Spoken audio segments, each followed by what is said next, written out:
this Friday night, 2 hostages freed from Gaza.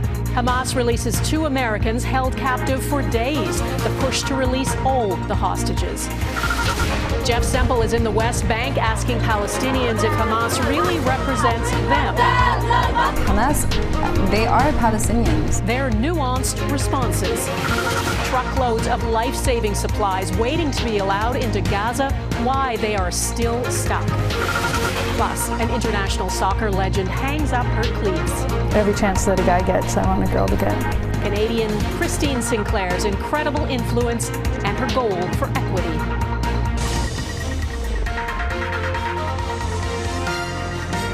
Global National with Donna Friesen. Good evening and thanks for joining us. There is finally a glimmer of good news from Israel and Gaza. 2 of the 200 hostages held by Hamas in Gaza have been released. They are 2 Americans, a mother and daughter, Judith and Natalie Ranan from Illinois. They traveled to Israel for a family birthday party on a kibbutz in southern Israel and were taken by Hamas when its fighters stormed out of Gaza on October 7th, killing over 1,300 Israelis. They have been held captive somewhere in Gaza since then. Tonight, the Israeli government released this photo of them being escorted by Israeli soldiers back on Israeli soil. The 2 women are relatives of the wife of a former colleague of mine at NBC News, Martin Fletcher, who tells me the family is both shocked and incredibly happy they are free. President Biden said in a statement he is overjoyed, but there remains deep concern for the remaining hostages, including, it's believed, 2 Canadians. Israel says 20 of the hostages are children, including an infant. Hamas said today all the civilian hostages could be released if the Israeli airstrikes on Gaza stop. This is how the U.S. Secretary of State reacted to that. I would not take anything that Hamas says at face value. Our position is clear. Every hostage needs to be released and needs to be released now. Today, Israel's defense minister said the final phase of his operation will be what he called the removal of Israel's responsibility for life in the Gaza Strip and the establishment of a new security reality for the citizens of Israel. In Gaza, that long-promised humanitarian aid still has not arrived. The Rafah gate from Egypt into Gaza failed to open again today, despite assurances from the American president that Israel and Egypt both had agreed to it. It's believed a sticking point is Israel's concern nothing that could aid Hamas gets in. The Israeli airstrikes on Gaza continue, and every day of that siege, supplies of food, water, medicine, and fuel keep dwindling. The UN Secretary General went to the Egyptian side of the Rafah Gate today. He called the convoy of aid trucks waiting there the difference between life and death. It's absolutely essential to respect international humanitarian law. It's absolutely essential to protect civilians, and it's absolutely essential to make humanitarian aid come to the Palestinians in need. Crystal Goomansingh begins our coverage tonight with the pressure to get that aid into Gaza. Crates with more aid for those trapped in Gaza arrived in Egypt along with the UN Secretary General. Getting any of it to those who desperately need the life-saving items is the issue. On Friday, the American president pledged again that deliveries will happen. I got a commitment from the Israelis and the president of Egypt that the crossing would be open. The highway had to be repaved because it was very bad shape. And I believe that within the next 24 to 48 hours, the first 20 trucks will come across with aid. 20 trucks is nothing. Aid groups say before Israel declared war and blocked all shipments of food, water, and fuel into Gaza, 450 trucks made deliveries daily. More than 1 million people were told to leave their homes in the north by Israel Defense Forces. The lucky ones are sheltering in tents. Others sleep in hospitals or church compounds or are crammed into homes with multiple families. All are looking for food and water. The amount of people in the house and the use of water, it's not enough for 2 days maximum. Palestinians are suffering. The Gaza Health Ministry, which is controlled by Hamas, said Thursday night 18 Palestinian Christians were killed in an airstrike. They were sheltering in the compound of an ancient Greek Orthodox church, which sustained damages. Israel says it was targeting a nearby Hamas compound. Save the Children is calling for an immediate ceasefire, saying since October 7th, one child dies every 15 minutes in Gaza as a result of airstrikes. People dying. Stop bombing. Stop Israel's aggression for Gaza Strip. Deepening the humanitarian crisis, another call for people to move. The Palestinian Red Crescent says its operations at Al-Quds Hospital in Gaza City are facing an imminent threat after the Israeli military ordered the hospital's evacuation. The hospital is reportedly housing more than 400 patients and roughly 12,000 displaced civilians. The question now is how much more the humanitarian crisis will deteriorate as all of those people are forced to wait 48 hours or possibly longer for some clean water and something to eat. Donna? Crystal Goomansingh in Jerusalem, thanks. In the West Bank, thousands turned out for funerals for 13 Palestinians killed during overnight raids by Israeli forces. The Israeli media says Israeli troops used a drone before engaging in a prolonged gun battle with armed groups in a refugee camp. Israeli border police say one of its reservists was also killed.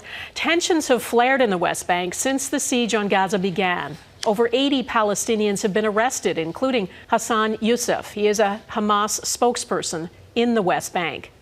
Although most of the attention has been on Gaza, concerns are growing over the occupied West Bank. It is not run by Hamas, but by the Palestinian Authority, which has renounced violence and condemned the attack on civilians in both Israel and Gaza.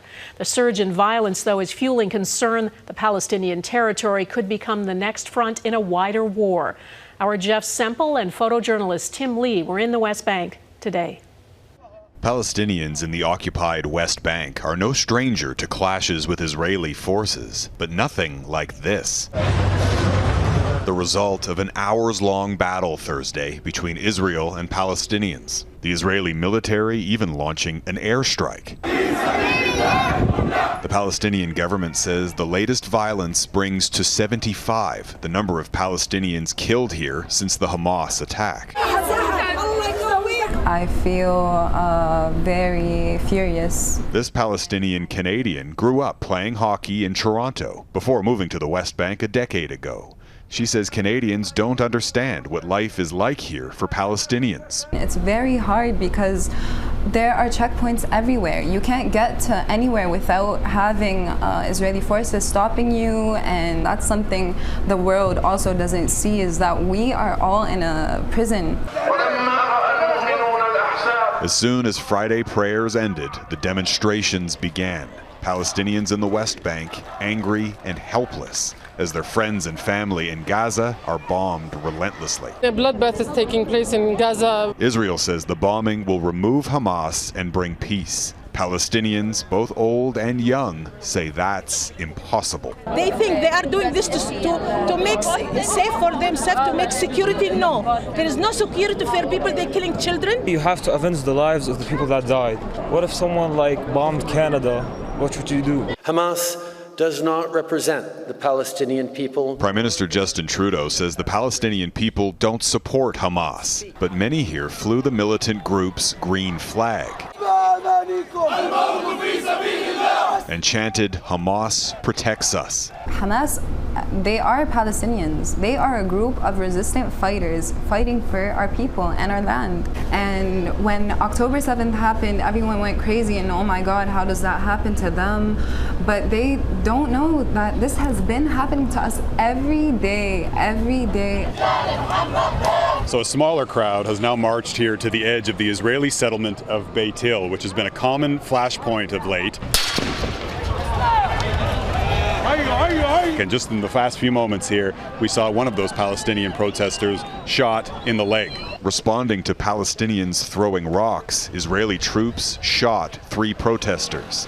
The outcome so common and predictable that ambulances were on standby just meters away. Hospital staff told Global News all 3 patients are expected to recover. Israel typically uses rubber-coated steel bullets. They are just started shooting at us because they don't want our voices to be heard. This protester covering his face because he could face arrest. Resistance should happen. It's a normal reaction towards all the violence that we have been living for all these years. And if the violence in Gaza intensifies, the West Bank seems likely to follow. Jeff Semple, Global News, Ramallah. The U.S. State Department has issued a worldwide travel alert. Americans, it says, should exercise extreme caution while overseas because of what it calls increased tensions and potential terrorist attacks. The Pentagon confirms drones and rockets have targeted U.S. forces in both Syria and Iraq this week. U.S. officials also say a Navy warship in the Red Sea shot down missiles launched by Houthi forces in Yemen, missiles it believes were headed in the direction of Israel. The Canadian government says it is preparing to evacuate hundreds of Canadians from the region with the help of the military if needed. There's no way to do that in Gaza right now, where hundreds of Canadians are stuck. The news came in a briefing from Global Affairs Canada, which our Mercedes Stevenson was listening to. Mercedes. Donna, the government giving an update today saying there are now 430 people who they are trying to help get out of Gaza. You'll notice that's a higher number than we were talking about earlier this week when it was around 300. That's in part because the Canadian government says they have managed to negotiate for people who were not initially included and considered foreign citizens to be allowed to leave with Canadians. So now we're talking about Canadian citizens as well as Canadian citizens' family members, so perhaps spouses or children, and Canadian permanent residents all being able to leave through the Rafah gate if and when it opens. It seemed that Canadian officials were cautiously optimistic. They said that the lineup of aid getting in would be the biggest signal. If it's able to move in, maybe some foreign citizens will be able to move out. But for now, they are cautioning Canadian citizens to wait where they are, but be ready to move at a moment's notice. Here's what they had to say. We're not going to tell Canadians to move to that border until we know for sure it's going to be open and that it is open for the purpose of foreign nationals being able to move out of that gate. The Canadian government is strongly advising any citizens in Lebanon to leave now while they still can. There are 14,500 registered Canadians in Lebanon, Donna, an awfully big number, and the military is moving into position to be able to evacuate them if necessary. Okay, Mercedes Stevenson in Ottawa. Thanks, Mercedes. Quebec's controversial idea coming up. What's behind a planned tuition hike and why many students are not happy.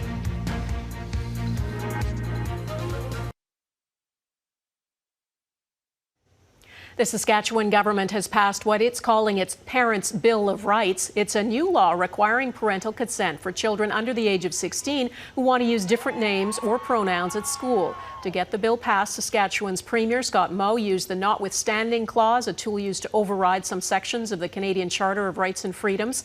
Saskatchewan's opposition NDP and the province's Human Rights Commission are among a number of groups opposing the policy. There's lots of controversy surrounding Quebec's plan to double tuition for out-of-province students attending English universities. The Quebec government insists the move is necessary to protect the French language, but English universities warn it sends a signal to Anglophone students outside the province that they are not welcome.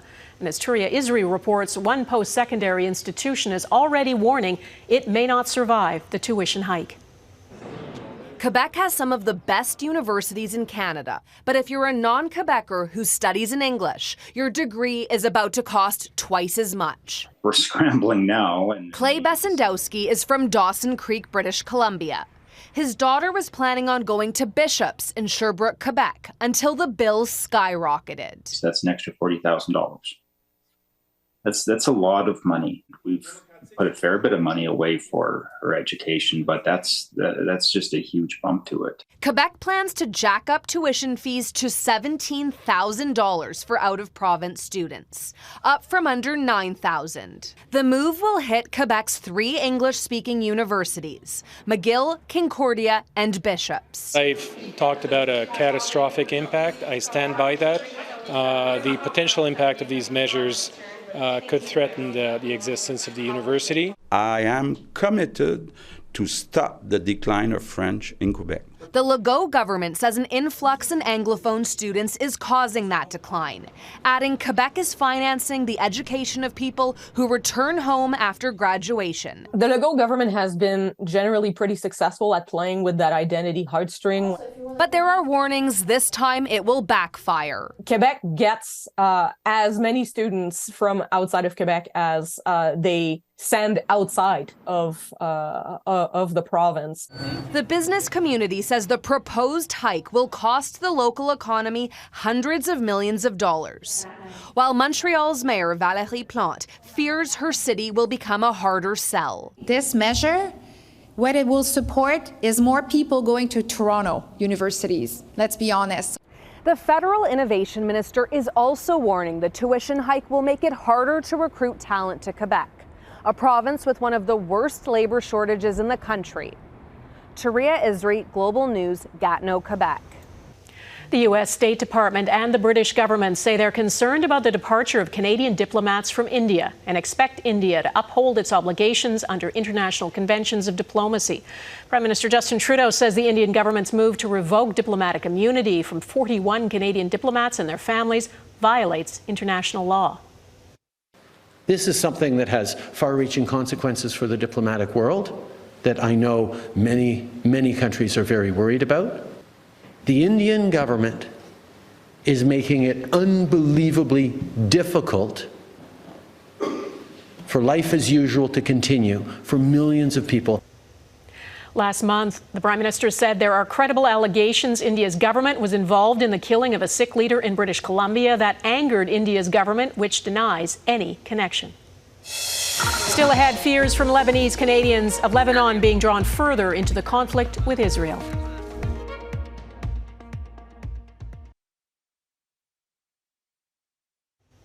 As Israel masses its troops on the border with Gaza, it's also making military plans to protect its northern border with Lebanon, where rocket attacks by Hezbollah have already been happening.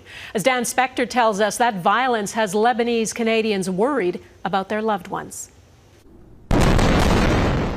The persistent exchange of fire between Israeli defense forces and Iran-backed Hezbollah has caused civilians along both sides of the border between Israel and Lebanon to flee their homes, including the southern Lebanese town of Daria. I came from Daira because Daira had some attacks from Israel. The threat of Lebanon being pulled deeper into the conflict is bringing up bad memories for Lebanese Canadians half a world away. The punishment is always for everyone. Sam Faisal lives north of Montreal now, but was in his early 20s in Lebanon in 2006 when Hezbollah and Israel engaged in a month-long war. He remembers bridges and even the Beirut airport being bombed. He's worried for his elderly parents still living there. Whenever a war erupts, basically areas will be isolated. And whenever areas are isolated, this means you're not going to have enough food, you're not going to have enough power. Hezbollah has warned it is ready to get more involved in the war. Meanwhile, Lebanon is still recovering from the 2020 Beirut port explosion, is suffering from an ongoing financial crisis. If a window breaks, then people don't have the money to fix the window. So imagine if we get a destruction similar to, maybe you might have seen some of the pictures of the destruction that's happening in Gaza. Toronto resident Rami Saridine decided to leave Lebanon in 2009 after he was shot in his car. He was caught in the crossfire between rival political groups and still has shrapnel in his liver. He says war would cause a humanitarian catastrophe for his country. Forget about Lebanon for the next century, I think. I'm against any extremist group. I'm against anyone who decides to go and kill, especially in the name of God. Faisal is trying to get his parents to Canada as soon as possible. Many Lebanese Canadians are just hoping their country stays on the sidelines. Dan Spector, Global News, Montreal. End of an era. Next, a soccer legend calls it quits. The difference she's made to the women's game.